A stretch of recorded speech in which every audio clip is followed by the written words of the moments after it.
El día de hoy vamos a presentarles un documental sobre los procesos cognitivos dentro del aprendizaje. Nuestro grupo está conformado por Eric Wiñasaca, Juan Carlos Tapia. y mi persona, Alexandra Bell. El propósito de este documental es adquirir y reforzar los conocimientos sobre los procesos neuropsicológicos del aprendizaje, tanto en la etapa de la adolescencia y de la niñez. Los cuales son atención, percepción, memoria, lenguaje, creatividad y razonamiento. Ya, dentro de los procesos cognitivos podemos decir que estos nos permiten codificar información que a nosotros nos signifique algo. Es decir, algunos procesos cognitivos los compartimos con los animales, los cuales son los procesos cognitivos básicos, y otros que son propios del ser humano, como son los procesos cognitivos superiores.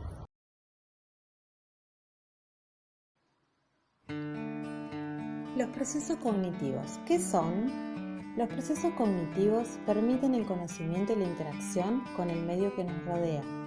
Comprenden la memoria, el lenguaje, la percepción, el pensamiento, la atención, entre otros. Los principales procesos cognitivos son percepción, es un proceso mediante el cual damos significado a las sensaciones que nos llegan a través de los sentidos. Atención implica procesar determinados estímulos mientras ignoramos otros. Memoria implica almacenar y recuperar información cuando la necesitamos. Permite recordar un momento agradable y sacarnos una sonrisa en muchas ocasiones. Pensamiento se refiere a nuestra capacidad de generar ideas, crear, solucionar problemas, tomar decisiones o argumentar. Lenguaje es esencial para el desarrollo de otros procesos cognitivos. Implica conocer y utilizar un sistema de signos y sonidos compartidos. ¿Los procesos cognitivos pueden no desarrollarse adecuadamente? Sí, en el caso de personas con parálisis cerebral infantil o, por ejemplo, deteriorarse debido a traumatismos craneales producidos por algún accidente. La enfermedad de Alzheimer es la que más refleja qué sucede cuando nuestros procesos cognitivos se deterioran. Nuestra salud cerebral se puede mejorar con una buena calidad de vida que incluya hábitos saludables como ejercitación, alimentación sana, sueño reparador y actividades intelectualmente desafiantes. Nuestro organismo es un sistema. Mantengamos nuestro cerebro activo.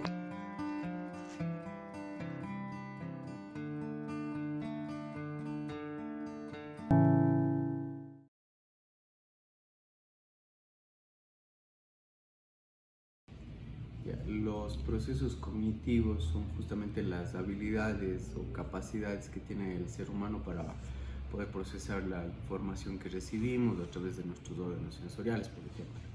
Entonces, nosotros tenemos dentro de esos diferentes procesos cognitivos, tenemos la atención, la memoria, el aprendizaje, la inteligencia.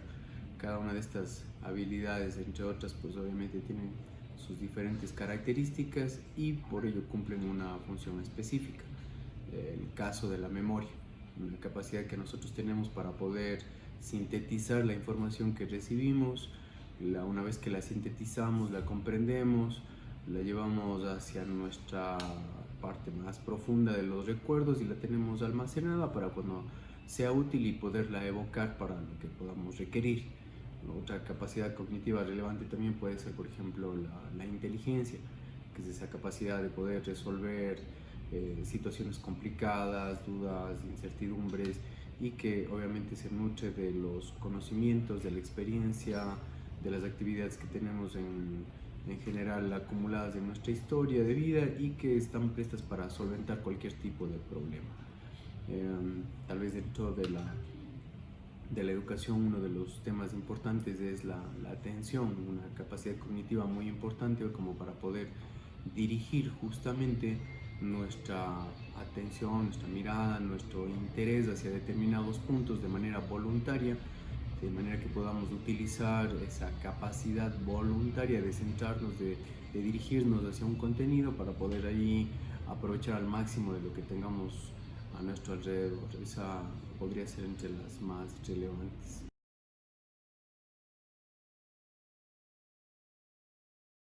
La percepción es uno de los procesos cognitivos que nos permite captar, procesar y dar sentido de una forma activa a la información que alcanzan nuestros sentidos, mientras que la cognición nos permite organizar y dar sentido a la actividad, al pensamiento, al razonamiento, o ya sea una acción o diferentes formas de relación de las personas con el mundo y también con la información que obtienen de él.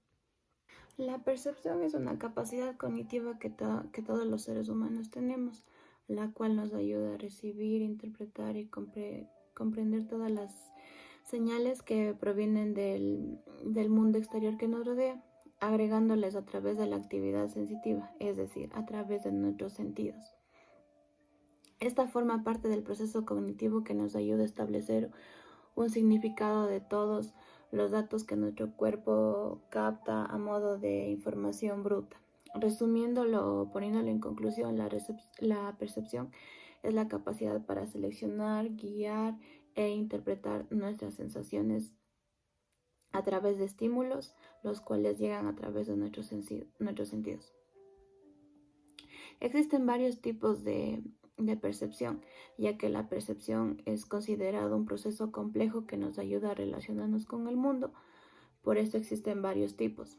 El más conocido de manera general es la percepción visual, la cual nos permite ver, organizar e interpretar nuestro entorno. Por ejemplo, reconocer objetos comunes, tener una buena coordinación ojo-mano, la cual nos ayuda a realizar muchas de nuestras actividades diarias. Otro tipo es la percepción auditiva, que a través de ella percibimos y detectamos vibraciones, sonidos, entre otros. También tenemos la percepción táctil, la cual nos ayuda a recibir cualquier estímulo que se presente a través de nuestro tacto o de nuestro órgano, que es la piel. También tenemos la percepción olfativa, que este proceso comienza en la nariz y termina en nuestros centros cerebrales superiores, que se activan de manera consciente frente a un olor. También la percepción gustativa, la cual se trata de una sensación producida porque las papilas gustativas de la lengua y la garganta fueron estimulados. También tenemos la percepción del movimiento. Este tipo de percepción nos ayuda a orientarnos o a ser más capaces de entender movimientos físicos de los demás. También tenemos la percepción temporal, la cual nos ayuda a organizarnos por un cierto tiempo. Y también tenemos otros tipos de percepciones, como son la percepción del dolor, la percepción del equilibrio social, entre otras. Para captar de forma adecuada y correcta los estímulos que nos envía nuestro entorno, es necesario seguir un proceso conjunto con otros factores, es decir, que por eso la percepción tiene que seguir varias fases. Como primera fase tenemos la estimulación, la cual es la primera y que se nos da cuando nuestra primera percepción detecta un estímulo en particular. Como segundo punto tenemos la organización o atención, que una vez detectado el estímulo hay que ordenarlo y tratar de reconocerlo. Esto nos ayuda a trabajar mejor o entrenar la mejor habilidad cognitiva, en este caso que es la percepción. También tenemos la interpretación y evaluación, que esta etapa va muy ligada a las experiencias individuales de cada uno. De este modo se interpreta de una forma u otra frente a otros estímulos dependiendo de cada experiencia que vivió esa persona. También tenemos la memoria, que después de pasar por las etapas anteriores, en esta es donde se almacena toda la información que llegó mediante nuestros sentidos hasta nuestro cerebro, y es ahí donde sucede la última fase, que son los recuerdos, que nos permite recordar lo que la memoria ha guardado sobre los estímulos que se percibió con anterioridad. Dentro de la percepción también tenemos las alteraciones de los procesos de percepción, que pueden ser alteraciones de la localización como agnosias visoespaciales, el trastorno focal de la atención visual, que también se le llama heminegligencia, fallo en la orientación automática de la atención visual hacia un estímulo visual. También dentro de ellas tenemos las alteraciones en el reconocimiento, que son las agnosias visuales y las agnosias visuales en función de un estímulo.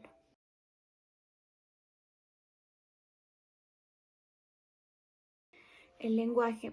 Dentro del lenguaje podemos hablar que es un proceso cognitivo complejo, ya que desarrolla los procesos de simbolización relativos a la codificación y decodificación de la producción del lenguaje, que esta consiste en la materialización de signos sonoros o escritos que simbolizan objetos, ideas, etc. De acuerdo con esta convención propia de una comunidad lingüística, este proceso mental superior nos permite estructurar el pensamiento, estableciendo conexiones entre ideas y representaciones mentales mediante los esquemas. Es por ello que se dice que el lenguaje es el vehículo sobre el que discurre el pensamiento, y en ambos conceptos unidos de la mano existen varias formas del lenguaje, siendo la más común el lenguaje verbal. Sin embargo, existen varias formas de expresión, como la muy comúnmente conocida, los gestos elaborados culturalmente que complementan la comunicación oral. Las mismas palabras acompañadas de distintos gestos pueden significar cosas totalmente distintas, como se produce en el lenguaje de los bebés, que por ejemplo ellos emiten sonidos desde el primer día que nacen con el propósito de comunicarse a temprana edad.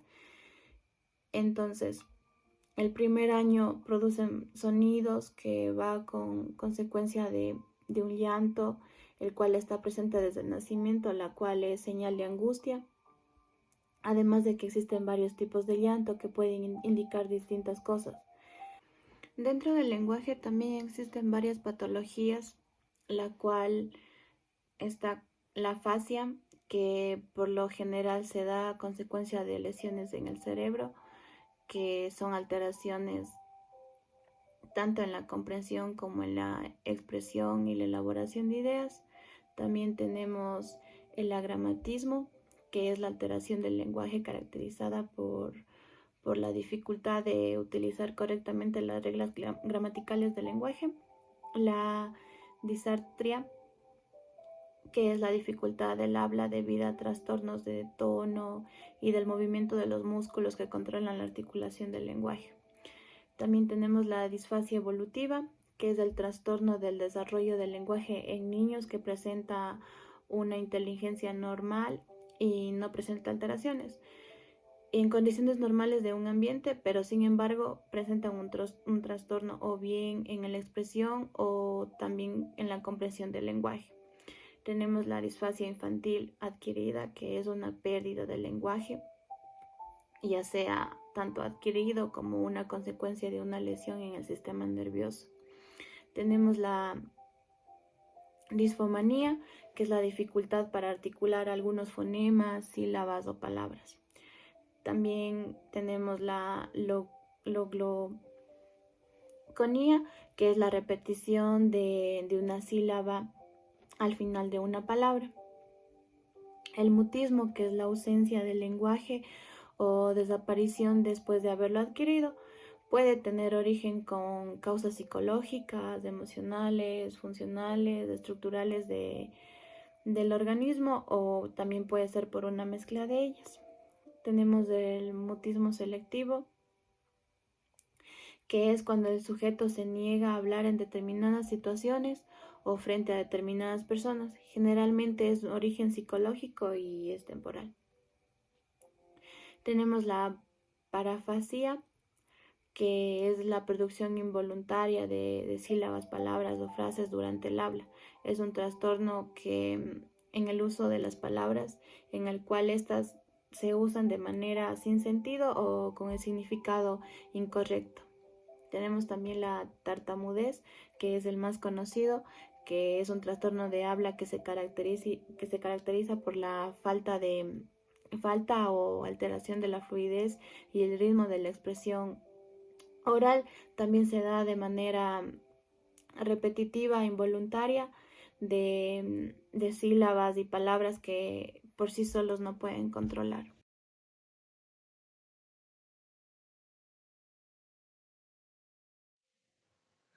A continuación, le vamos a presentar uno de los procesos neuropsicológicos implicados en el aprendizaje, que es la atención.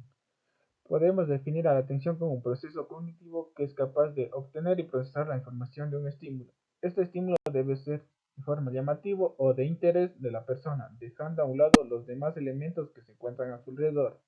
También podemos decir que la atención va estrechamente relacionada con la percepción. A continuación presentamos una tabla de tiempo de la atención en niños. De la edad de 0 a 1 año tienen un promedio de atención de 2 a 5 minutos, de 2 a 3 años de 6 a 10 minutos, de 4 a 5 años de 10 a 20 minutos, de 6 a 8 de 14 a 30 minutos y como habíamos hablado sobre la maduración de su atención es a partir de los 10, 12 años en adelante que va desde 18 a 55 minutos o hasta 1 hora. Para tener una definición más clara de la atención, tenemos lo que dice el siguiente autor, Iván Aturégano. La atención es la primera de las unidades funcionales que actúa ante cualquier proceso cognitivo y como tal su papel consiste en detectar de manera selectiva determinados estímulos, descartando otros que supondrían una distracción. La atención va madurando según la edad va avanzando. Se considera que una madurez total se consigue a partir de los 10 años en adelante, donde un cambio radical es que la atención lo hace de una manera dirigida y consciente, donde busca obtener información sobre algún tema determinado. Además, la atención está relacionada con la capacidad del niño de recordar y aprender sobre un tema, pero para poder recordar primero tiene que aprender. Entonces, para aprender tiene que prestar atención a los diferentes métodos en los cuales está buscando la información sobre el tema determinado. El niño aprende a prestar atención con la intervención de varios procesos mentales, como por ejemplo el control de impulsos. Cuando el niño puede controlar el deseo de realizar otra actividad en vez de prestar atención a la tarea que está realizando. Otro punto es la motivación. Cuando el niño quiere realizar una tarea o prestar atención, cuando siente el apoyo de los demás, por ejemplo, el apoyo de sus amigos, padres o hermanos. Otro punto importante es el interés. Por ejemplo, si un maestro está dando una clase que le parece interesante al niño, tendrá totalmente su atención. Otro punto importante es el conocimiento previo. Por ejemplo, el niño tiene conocimientos sobre algún tema y el maestro en su clase empieza a ampliar esos conocimientos, el niño prestará total su atención donde relacionará los conocimientos previos con los nuevos. A continuación le presentamos los diferentes tipos de atención. Atención interna, capacidad de prestar atención a los procesos internos mentales o sensaciones. Atención externa, se trata de los estímulos emitidos por el exterior de nuestro entorno. Atención abierta, están acompañados de respuestas motoras, como por ejemplo, girar nuestra cabeza para prestar atención cuando un compañero está hablando. Atención encubierta, esta capacidad nos permite prestar atención a estímulos sin que aparentemente dé la sensación de estar llevando a cabo esta acción. Atención focalizada, se refiere a centrar nuestra atención en algún estímulo.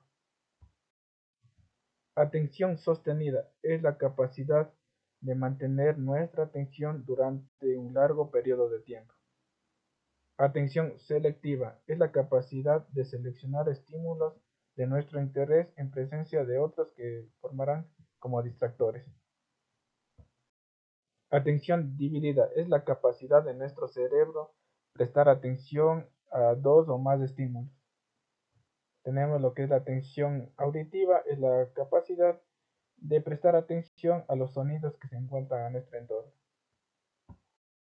A continuación, le presentamos sobre los factores externos determinantes de la atención. Como primer punto tenemos lo que es el cambio, la manera en que el estímulo sea más llamativo que el otro.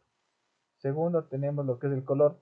La intensidad del color hace que nos llame la atención. Por ejemplo, los colores más fuertes son más llamativos, como por ejemplo el blanco y negro, a que diferencia de los colores verdes, rojos, que son colores fuertes. Otro punto tenemos lo que es la carga emocional. Existen estímulos, sean negativos o positivos, son más llamativos que los estímulos neutros. También tenemos los factores internos determinantes de la atención. Tenemos lo que es el curso del pensamiento.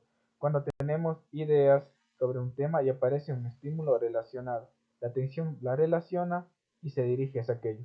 También tenemos lo que es el esfuerzo por la tarea. Se realiza una evaluación antes de realizar la tarea, lo cual determinará el nivel de atención.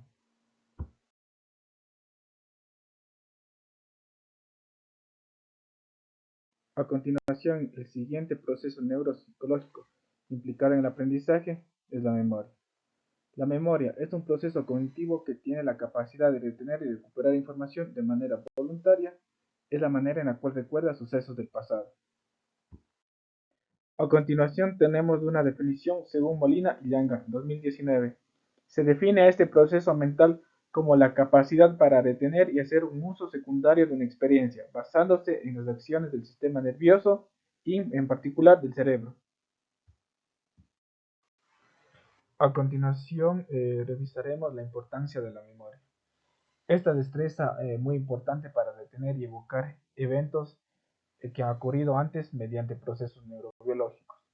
La memoria, en una primera instancia en los inicios de la vida, es de carácter sensativo. Guarda las emociones o sensaciones que ocurren a nuestro alrededor.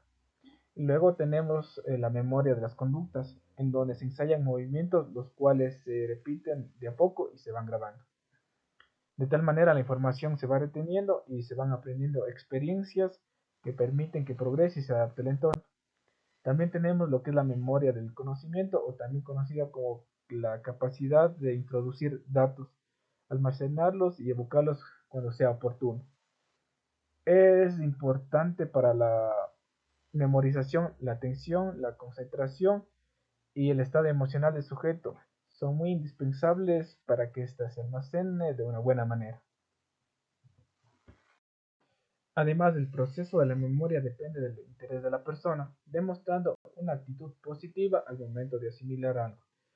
Por lo tanto, se tiene una variable muy constante y muy considerable que utilizan los docentes, es la motivación del estudiante por aprender. Para ello también tenemos los que son los diferentes tipos de memoria.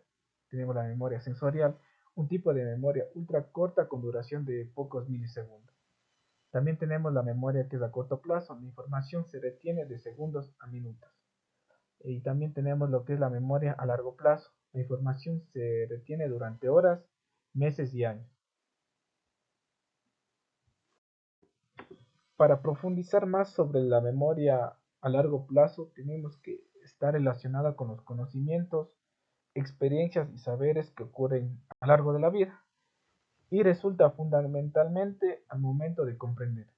Solo se puede comprender aquello que puede relacionarse coherentemente con lo que ya se conoce, es decir, con todo aquello que se tiene en la memoria. La memoria a largo plazo realiza un proceso de adquisición y organización de los conocimientos y de la información. En cuanto a la memoria a corto plazo, esta memoria retiene la información que ha sido transferida desde la memoria sensorial, donde la información debe ser de manera precisa y atenta según a los estímulos que son adquiridos por el sujeto. Esta información se perdería por decaimiento o desaparición si no se produce un proceso de mantenimiento o de repetición al cabo de 30 segundos. Sin embargo, representa la capacidad de procesamiento, por lo que también se denomina una memoria de trabajo, porque permite mantener y manipular información en la mente e interviene en los procesos cognitivos superiores como el lenguaje o el razonamiento. A continuación también tenemos los procesos principales involucrados en la memoria. Como primer proceso tenemos lo que es la codificación, es la transformación de información en una forma que pueda almacenarse en nuestra memoria. Es decir, que en esta fase es muy importante la atención y la intensidad con la que se procesan los estímulos recibidos. También tenemos lo que es como segundo proceso el almacenamiento. Esto consiste en retener los datos en la memoria para utilizarlos posteriormente. La organización de la información se realiza mediante esquemas, unidades o ideas. Y por último, como tercer proceso, tenemos lo que es la recuperación. Esto nos dice sobre volver a acceder a la información del pasado que ha sido codificada y almacenada mediante el reconocimiento de la asociación de un evento u objeto que previamente se experimentó o se encontró implicada en un proceso de comparación. Por ejemplo, lo que es el reconocimiento de una cara conocida. Por último, es muy importante seguir potenciando la memoria. Para ello se pueden emplear diferentes técnicas, como por ejemplo una lectura comprensiva, realizar diferentes juegos, que es muy importante aplicarlos en niños, donde memoricen las reglas y las puedan aplicar, y también revisando fotos y videos antiguos.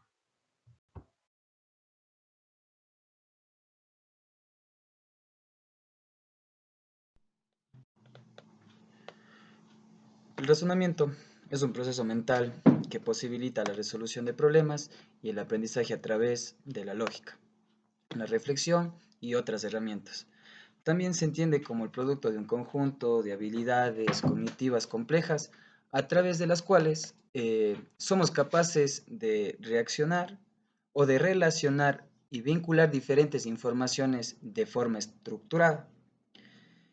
Una vinculación que permite establecer diferentes estrategias, argumentos y conclusiones es en función de dicha estructura de la información. De acuerdo a la actividad mental en cuestión, es posible diferenciar entre más de una clase de razonamientos. Tenemos el razonamiento lógico, el razonamiento inductivo o deductivo, o el razonamiento matemático. En el razonamiento lógico, la lógica trabaja con razonamientos conocidos como los enunciados.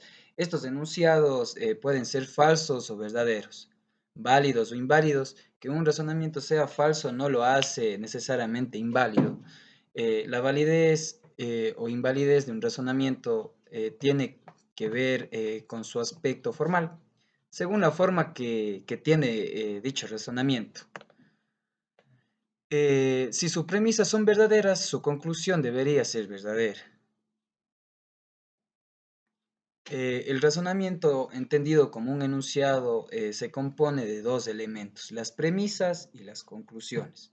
Las premisas hacen referencia al conjunto de enunciados que afirman o niegan algo al respecto y constituyen al punto de partida para cualquier razonamiento. Y las conclusiones son el conjunto de expresiones obtenidas de dichas premisas mediante la aplicación de procedimientos lógicos o argumentativos. El razonamiento inductivo y deductivo eh, se clasifican. En el deductivo es un razonamiento aquel que la conclusión se infiere necesariamente de las premisas. Y el razonamiento inductivo es aquel que la verdad de las premisas apoya, pero no garantiza su conclusión. En el razonamiento matemático, este razonamiento se utiliza para demostrar proposiciones, teoremas matemáticos, también se puede utilizar para resolver problemas de la vida diaria. Como conclusión, se puede mencionar que el razonamiento es una facultad del ser humano que por medio del cual, ante situaciones o circunstancias, problemas reales o imaginarios, el ser humano o el individuo es capaz de proponer resultados aplicando conocimientos previos o aplicando acciones o efectos al deducir algo u obtener una consecuencia de otro, haciendo llegar un resultado.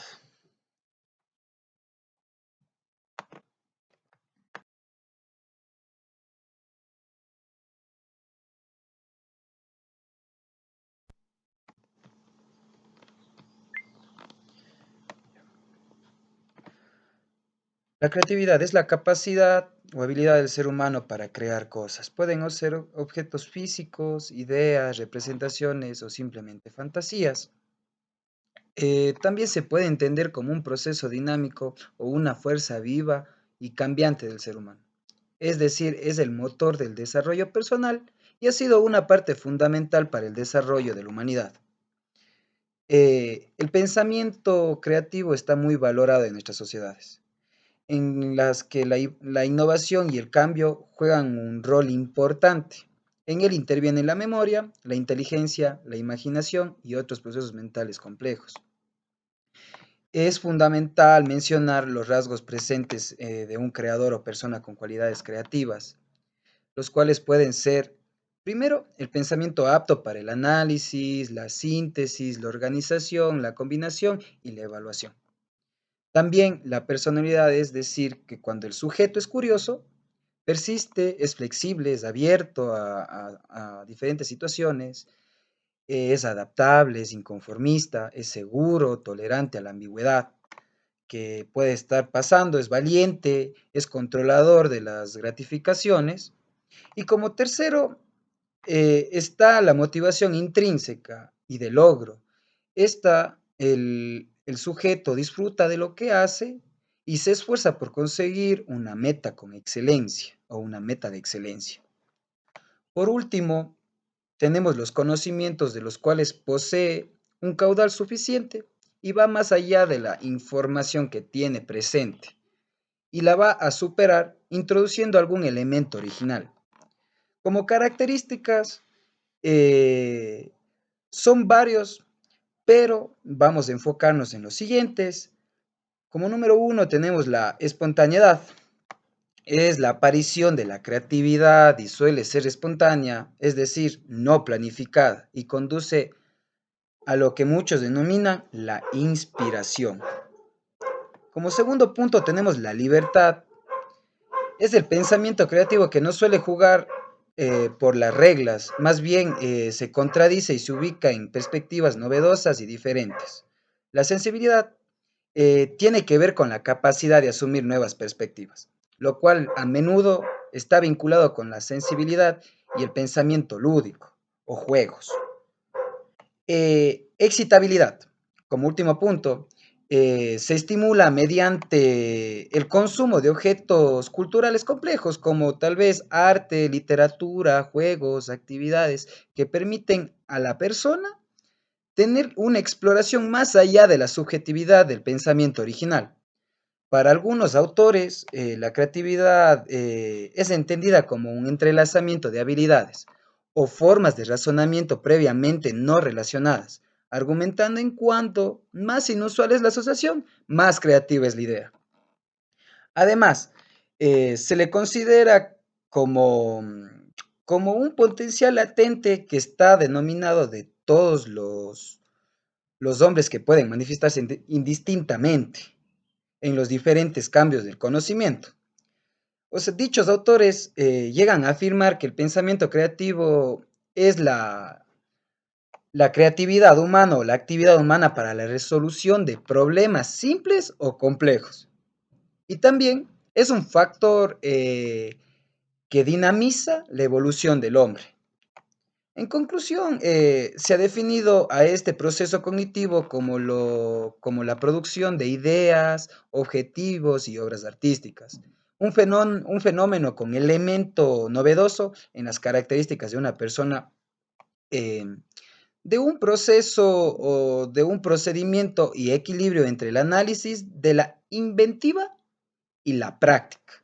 Es un proceso que le da importancia a la creatividad y ha jugado un rol vital en la evolución de la especie humana, ya que ha permitido enfrentar diversos problemas a lo largo de la vida y desarrollar para cada uno una herramienta o soluciones novedosas que hasta el día de hoy nos han ayudado a evolucionar y a seguir creando e innovando nuevas cosas.